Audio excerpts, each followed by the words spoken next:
Y si te cuento, en mi casa allá en Celaya encontraron mis familiares. Ya lo narré una vez aquí. Sí. Pero ganaron la herramienta. Sí, No todo sí. se perdió. Sí, sí, invitaron a unos albañiles que se ponen como aquí, en la catedral, y entonces necesitaban que se había tapado una cañería que iba de un lavadero al vertedero principal. Estaba obstruido, ya no corría el agua. Entonces que abrieran y que pusieran, porque antes eran de barro los ductos, que pusieran moderno. Entonces empezaron a hacer el trabajo y abrieron y le dijeron a la señora que se había quedado en la casa, a mi hermana, señora, vamos a almorzar y regresamos. Sí, cómo no. Nunca volvieron ni por sus herramientas, picos, palas, cucharas de albañil, cosas que son necesarias para ese tipo de labor de trabajo. Nunca. ¿Por? Pues ¿por qué? Porque algo encontraron y se fueron. Y si los habías encontrado como en la catedral, así sentados en una iglesia, esperando que les llamaran, ¿cómo averiguabas quién era, de dónde era? No, fue imposible. Pues la confirmación vino cuando tenían el destapadero ahí apestoso de lodo y Tubería. desperdicios de lo que lavaban ahí en ese espacio. Llamaron a otros para que hicieran el trabajo, lo completaran y cerraron. Pues pasó igual. Dejaron para el siguiente. Sí. Qué barbaridad. Y se fueron y dejaron ahí. Entonces, cuando la explosión de Celaya, que un mercado explotó, ¿se acuerdan? No, ahí estaban las palas y los picos y todo, y estaban solicitando que todo el mundo llevara herramienta porque necesitaban excavar aquello que se había derrumbado y rescatar urgente, ¿no? En eso se utilizaron, pero 2 veces. No. Pero eso no es lo curioso del asunto. Lo curioso es que la familia ya había buscado en toda la casa, menos en el... No les tocaba. En el drenaje. Toda la casa ya la habían volteado, levantado pisos, examinado paredes. Mi hermano tenía una imprenta. Ajá. ¿Sabes lo que pesan las impresoras? ¿Prensas? Sobre todo eran viejas, eran antiguas. Ya después vino una revolución, ¿no? Un día que se fue mi hermano porque alguien les dijo con esa balancita, con ese péndulo que ahí había en el local de la imprenta. Esperaron a que mi hermano se fuera a una fiesta de 2 días en Guanajuato. Movieron la prensa, empezaron a escarbar. Ya les tapaba. Qué barbaridad. Ávidamente, ¿no? Con la premura de que no podían dejar ahí así. Volvieron a rellenar, volvieron a poner cemento que se secara, volvieron a colocar el armatoste aquel. Hasta ese grado habían buscado. Buenos días. No te toca, dicen que se esconde el oro, porque yo crecí en un pueblo donde mucha gente encontró oro. ¿Qué edad tiene? Pero decían que te tenía que tocar. Es tuyo. Y que si estabas dominado por la ambición, que se te volvía carbón. Era la leyenda. Y a otras conocidas de Michoacán encontraron en un rincón de la casa, por alguna razón tuvieron que escarbar. Encontraron cántaros llenos de monedas de oro, pero por dar gracias de ese acontecimiento fueron y las regalaron a la iglesia. Se las llevaron al padre y llevaron ahí todos los cántaros que habían encontrado con las monedas. No se las quedaron. Y decían que muchos revolucionarios tenían ese hábito o esa costumbre de guardar en cántaros o en ollas sus monedas y las enterraban en las casas.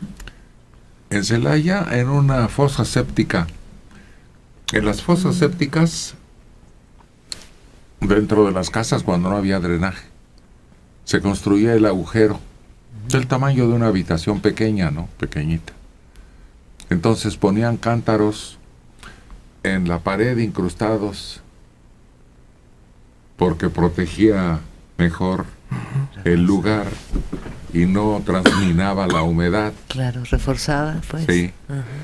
Entonces en una de esas se encontraron de esos cántaros, pero en vez de tierra, como era lo habitual, tenían dinero. De repente veías casas así en ruinas casi, y luego ya se convertían en algo de lujo, caro. Y es que los hacendados ahí guardaban sus riquezas. No, mira, Celaya está en un punto clave. Cuando la independencia, llegaron las hordas. Si eras español y tu familia tenía propiedades importantes y dinero, ¿dónde lo metían? Y luego cuando la revolución, Hidalgo pisó Celaya y ahí lo nombraron comandante general, y Villa y Obregón pasaron por ahí con su gente. Entonces saqueaban, escondían a las chamacas y joyas y oro. Por eso se encontró mucho en cierto tiempo. Quién sabe si todavía, ustedes dicen. Vamos a buscar. Yo creo que sí, sobre todo en algunos lugares que tradicionalmente han tenido estas, no leyendas.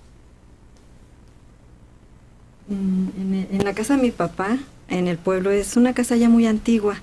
Y había un tío que decía que en esa casa había un tesoro, ¿no? Entonces una vez llevó un aparato y según una persona que era medium, y le señaló donde decía que ahí había un tesoro.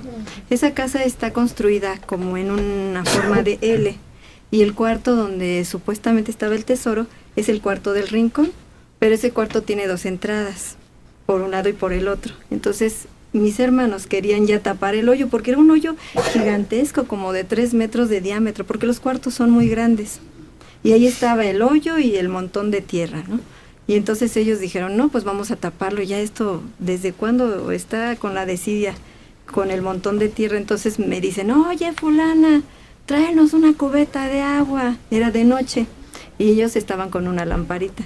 Pero yo me tardé porque en lo que fui por el agua hasta el corral y regresé. Cuando regreso, al momento que yo voy entrando, ellos se salen por el otro lado y me caigo en el hoyo. Se cae la cubeta de agua sobre mí y ya empiezo a gritar. Y ya regresa mi papá y dice, ¡ay, mira! Este era el tesoro que íbamos a encontrar.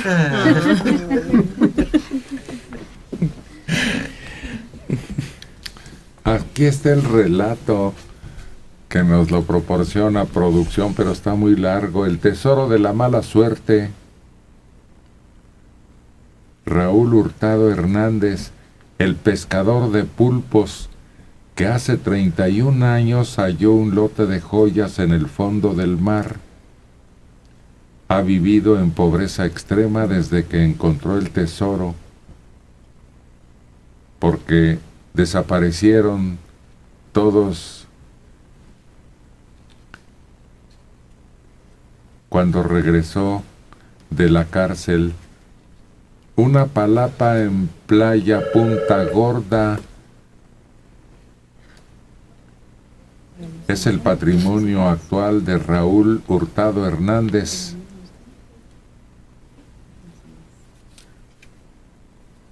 A sus 58 años todavía se dedica a la pesca y trata de no recordar el incidente.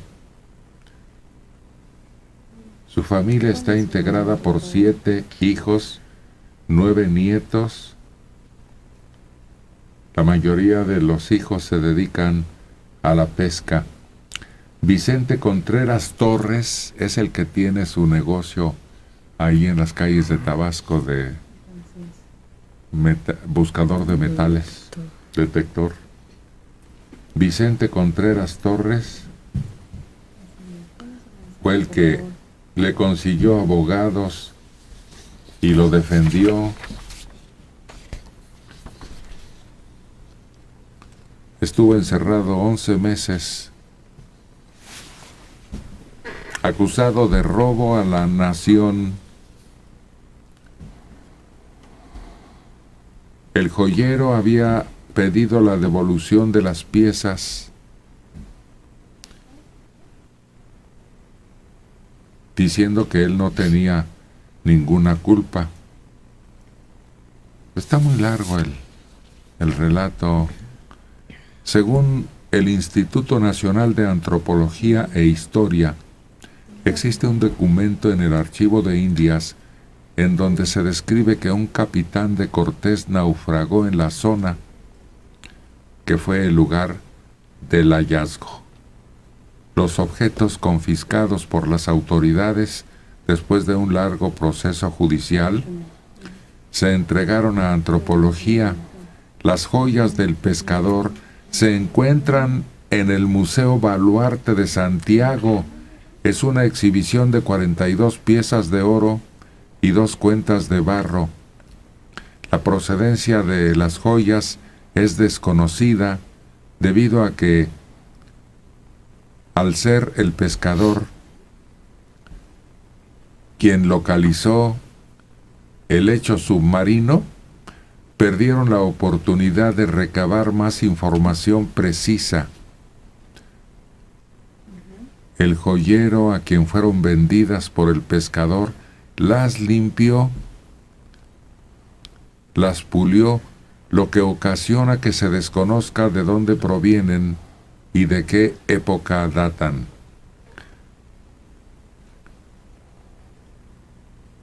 Una riqueza inmensa, arqueológica y orfebre.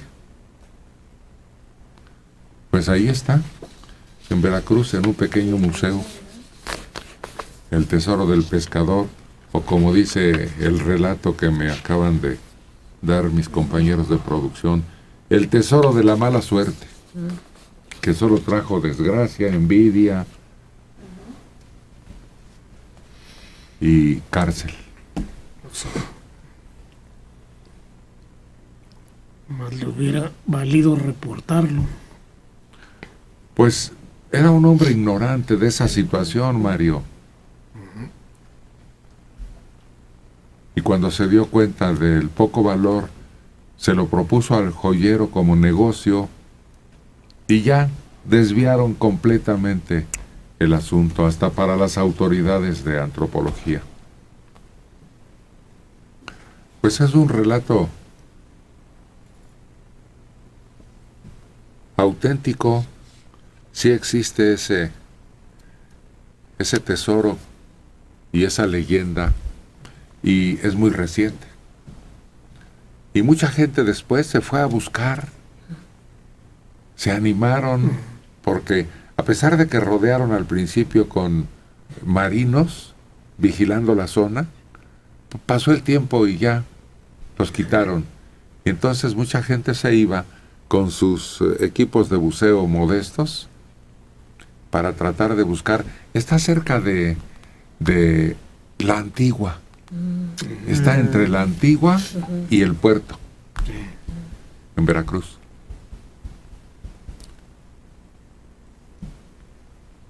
Quién sabe si alguien más haya localizado.